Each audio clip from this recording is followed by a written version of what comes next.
Hello, everybody. My name is Joe Gakko, and here is my senior capstone proposal presentation that will be focusing on the relationships between social media and voter turnout. So, overview of who I am. My name is Joe Gakko. I'm a fifth year senior at the University of Hawaii at West Oahu. I graduated from Waianae High School, class of 2020. I'm currently studying at the Creative Media Academy with a concentration in communications and new media technologies. So we're going to look deeper into our executive summary of where we're going to be focusing on in today's presentation. First of all, will be my plans for this senior capstone project to be able to create a social media campaign that can help achieve a much more positive outlook on voting. My thesis statement will be that social media is very impactful for the overall voter turnout in presidential elections in both positive and negative ways. The objective of my research conducted and the overall sort of inspiration behind this project is that this research was conducted in a very, very tense election year. And because I am a voter myself, it definitely heightened my interest in terms of researching for this project. And the significance of this project in terms of my research, I can feel like I can help multiple parties out with this potential project, potentially campaigns and other government agencies for them to understand the good and the bad social media can produce in a voting year setting.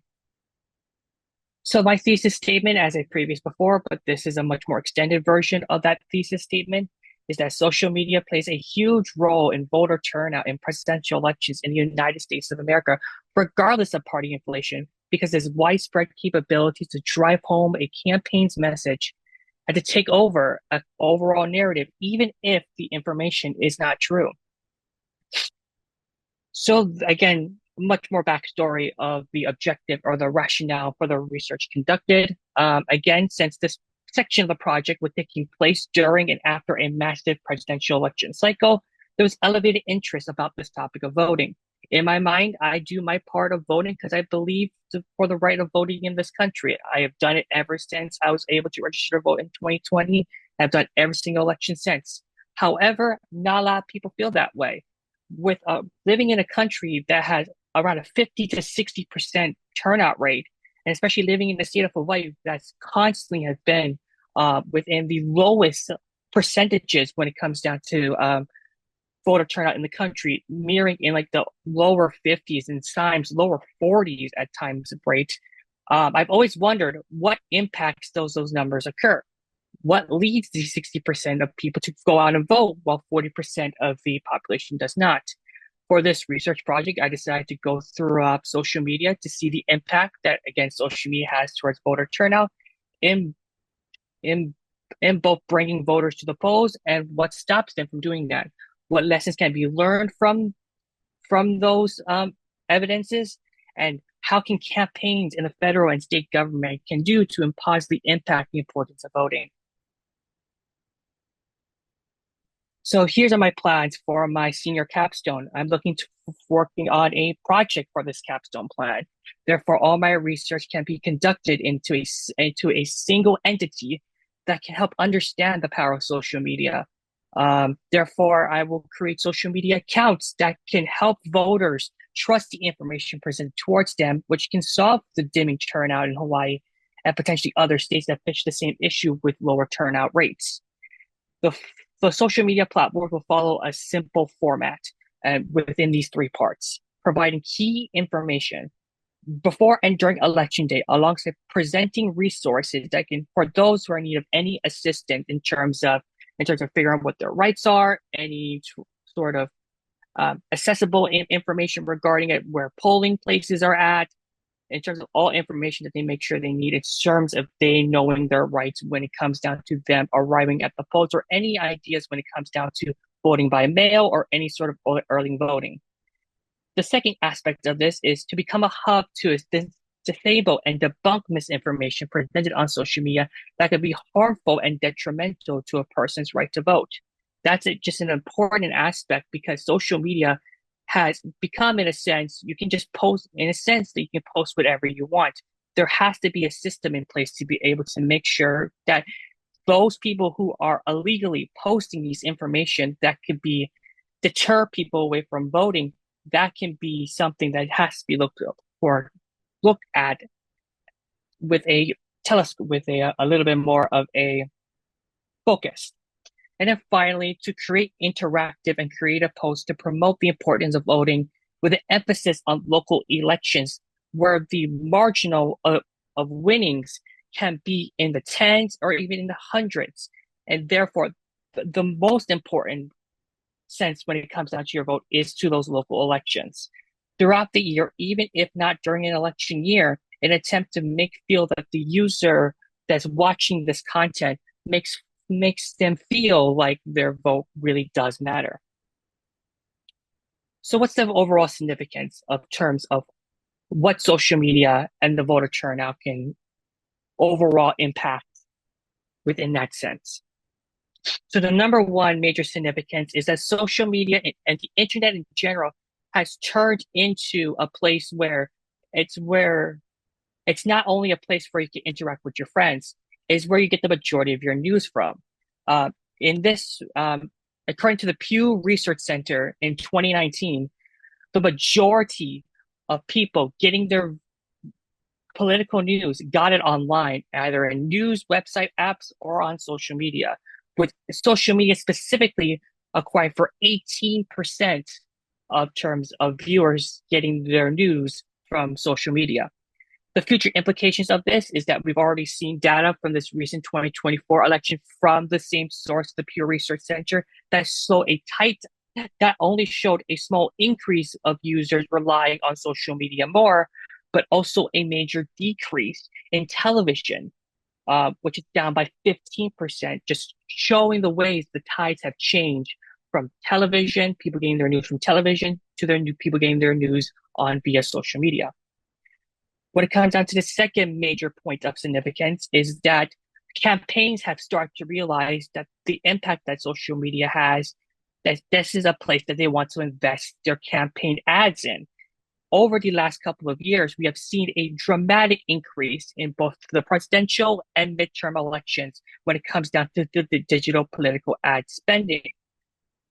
On this chart presented here by Insider Intelligence, by a survey they done in December of 2023, about a year before the 2024 election, they have estimated that the estimated number or the estimated cost that's going to be put in to digital political ad spending is going to be triple that amount. What has already been given to us in terms of future applications is that early reports from that source has said that number of $3.46 billion has already been met or exceed that expectation already, just to go to show that the impression that number is only going to go way up in 2028.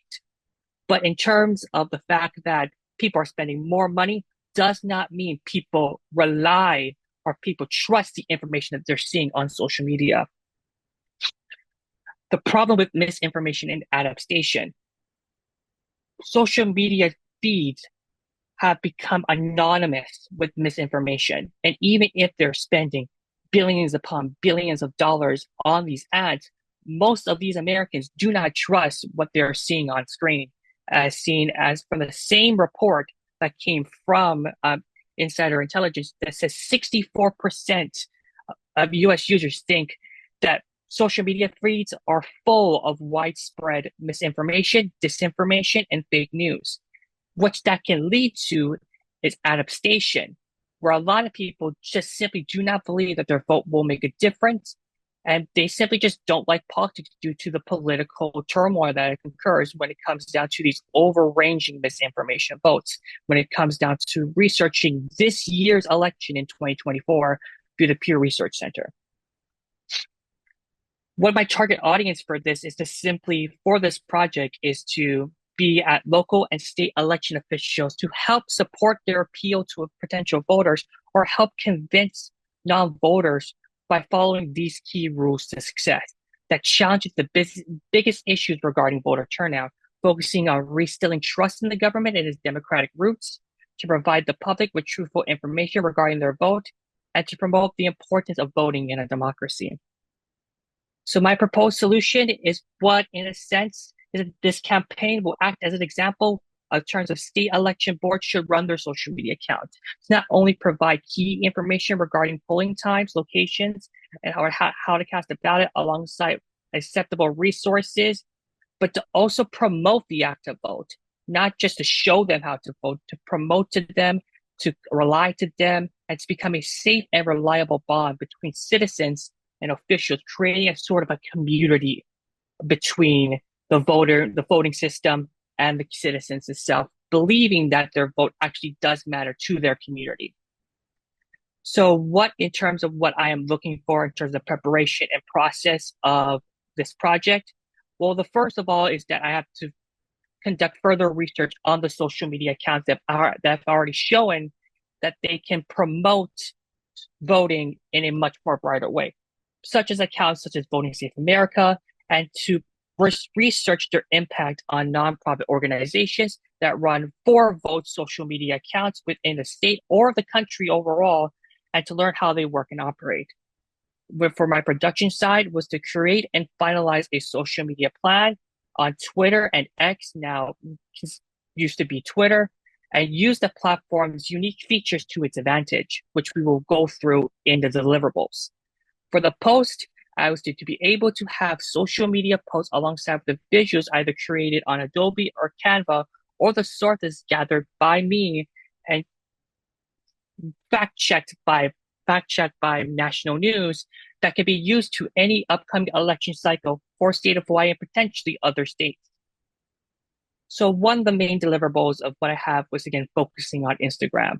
What I want to format the Instagram page for my project would be something similar to what is seen on the right of the screen, which is of the fact of the Rock to Vote. Due to Instagram's photo-based system, this is a perfect and really meaningful place for the visuals to really, really shine, promoting how, when, and to vote as well. Sharing is a lot more accessible on this app, especially with story sharing.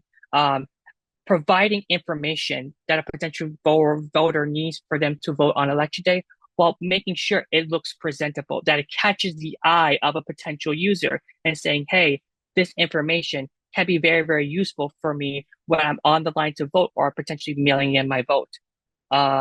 This deliverable will achieve part 1 and part 3 of my capstone plan that was presented at the beginning of this presentation. Although I do have the same formatting for X, it does not have the same maximum photo limit. I know that Instagram has 20.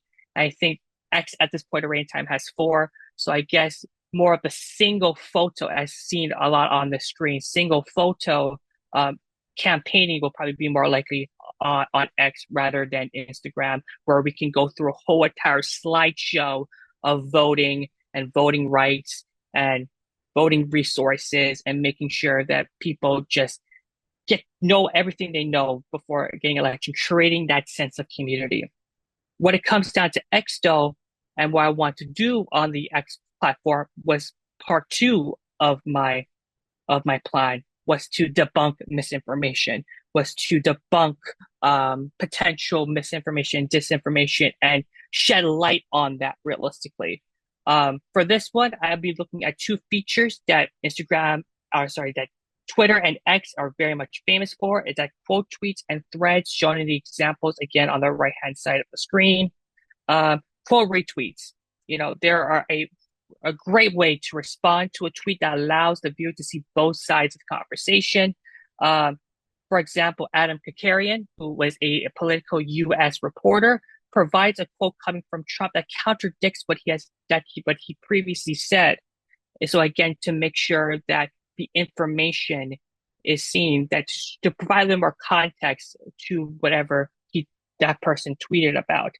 But what the bad thing that Adam Kakarian did not do, and I feel like this could be a good information, is use threads. What I would have likely done is to provide context to that quote, probably post a video or probably post a link to that article where he said this information, because this can be countered as disinformation or misinformation in a sense, because you're not relying on your sources. And when it comes down to threads, it can be a very painless and quick, easy way to just rely on your sources, to shed light on these sources, and to be able to make sure in general that when users look at these posts, that they know what they're getting their sources from, that they know that they can go to the source and check it out from themselves, and therefore that sort of sense of bonding and once again be instilled between the voter, just so there's not any discourse between the two. Thank you guys so much for watching my presentation. If you have any questions, please let me know. Please let me know. Thank you guys so much for watching. Aloha.